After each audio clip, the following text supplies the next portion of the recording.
ইতিহাসের আলোয় ইউটিউব চ্যানেলে আপনাদের সবাইকে স্বাগত। আমি সুরজিৎ স্যার।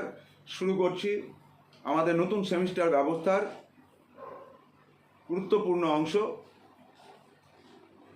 ডেসক্রিপটিভ টাইপ প্রশ্ন। কিভাবে আমাদের স্যার ম্যাডামরা বিশ্লেষণধর্মী প্রশ্নগুলি করবেন।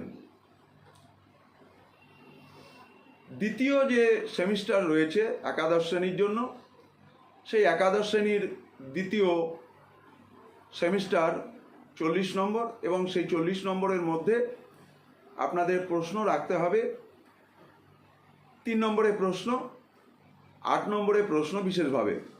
কারণ যেহেতু আমরা এমসিকিউ এর জন্য 40 নম্বর বহু বিকল্প প্রশ্ন রেখেছি, সুতরাং আমাদের যখন ডেসক্রিপটিভ প্রশ্ন আলোচনা হবে বা অ্যানালিটিক্যাল প্রশ্ন আলোচনা হবে, সেখানে কিন্তু আর এমসিকিউ প্রশ্ন দেওয়ার অবকাশ নেই।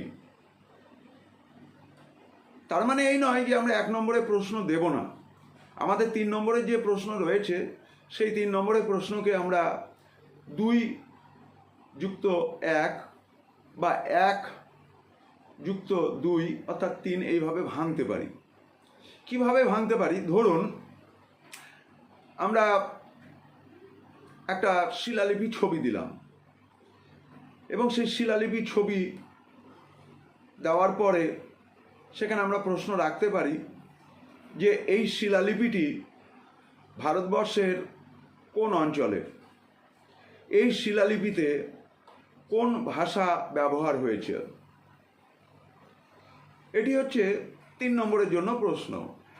আমরা 8 নম্বরের জন্য যে প্রশ্ন করব, সেই 8 নম্বরের প্রশ্নতে আমাদেরকে লক্ষ্য রাখতে হবে যেন সরাসরি 8 হতে পারে প্রশ্নটি, যেন সরাসরি 4+4 হয়, কিন্তু কোনোভাবেই 5+3 হবে না বা 3+5 হবে না। হয় সরাসরি 8 হবে, আর না হলে 4+4 হবে। এই অংশে ধরুন আমাদের প্রথম যে অধ্যায়টি রয়েছে লার্নিং হিস্ট্রি বা আন্ডারস্ট্যান্ডিং হিস্ট্রি, সেক্ষেত্রে আমরা ইতিহাসের উপাদান বলে যে জায়গাটা রয়েছে, সেই জায়গাটা থেকে আমরা ধরে নিচ্ছি আমরা 8 নম্বরের প্রশ্ন যদি করতে চাই কিভাবে করব। সেক্ষেত্রে আমরা জানি ইতিহাসের উপাদানে শিলালিপি রয়েছে, মুদ্রা রয়েছে, বিভিন্ন ধরনের যে সমস্ত স্মৃতি সৌধ রয়েছে, ধ্বংসাবশেষগুলো রয়েছে, তার উপরে কিছু ছবি দিয়ে এবং সেগুলোর বিশ্লেষণ 8 নম্বরের প্রশ্ন হিসেবে বিবেচিত হতে পারে।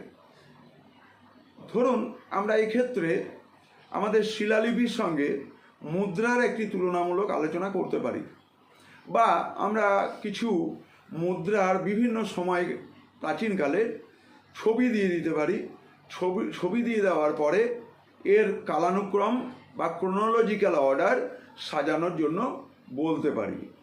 তাহলে এই ধাপে আমরা কি করলাম? আমরা প্রাচীন যে মুদ্রাগুলো রয়েছে, সেই মুদ্রাগুলোকে ফুটিয়ে বিশ্লেষণ করে আমরা তার ক্রোনোলজি তৈরি করলাম, এবং ক্রোনোলজি তৈরি করে তার বিবর্তন কিভাবে হয়েছে, কোন রাজবংশ, কোন রাজা, এবং সেই রাজারা ভারতীয় না ভারতের বাইরে থেকে এসেছিলেন, সে বিষয়ে আমরা ধারণা পাব। সুতরাং এই অংশটি হচ্ছে আমাদের সেমিস্টারের দ্বিতীয় যে গুরুত্বপূর্ণ অংশ 40 নম্বরের, তার জন্য আপনাদেরকে ধারণা দেওয়ার একটা চেষ্টা। আশা করি আপনাদের এই ভিডিওটি ভালো লাগবে। ভিডিওটি ভালো লাগলে আপনারা লাইক করবেন, শেয়ার করবেন, কমেন্ট করবেন, এবং আপনাদের যে পরিচিত ছাত্রছাত্রী রয়েছে, ইতিহাস বিষয়ের যে সমস্ত শিক্ষক শিক্ষিকা রয়েছে, তাদের মধ্যে এই ভিডিওটি শেয়ার করবেন। আপনারা সবাই ভালো থাকবেন। ইতিহাসের আলো ইউটিউব চ্যানেলে আপনাদের অনেক অনেক ধন্যবাদ জানাই।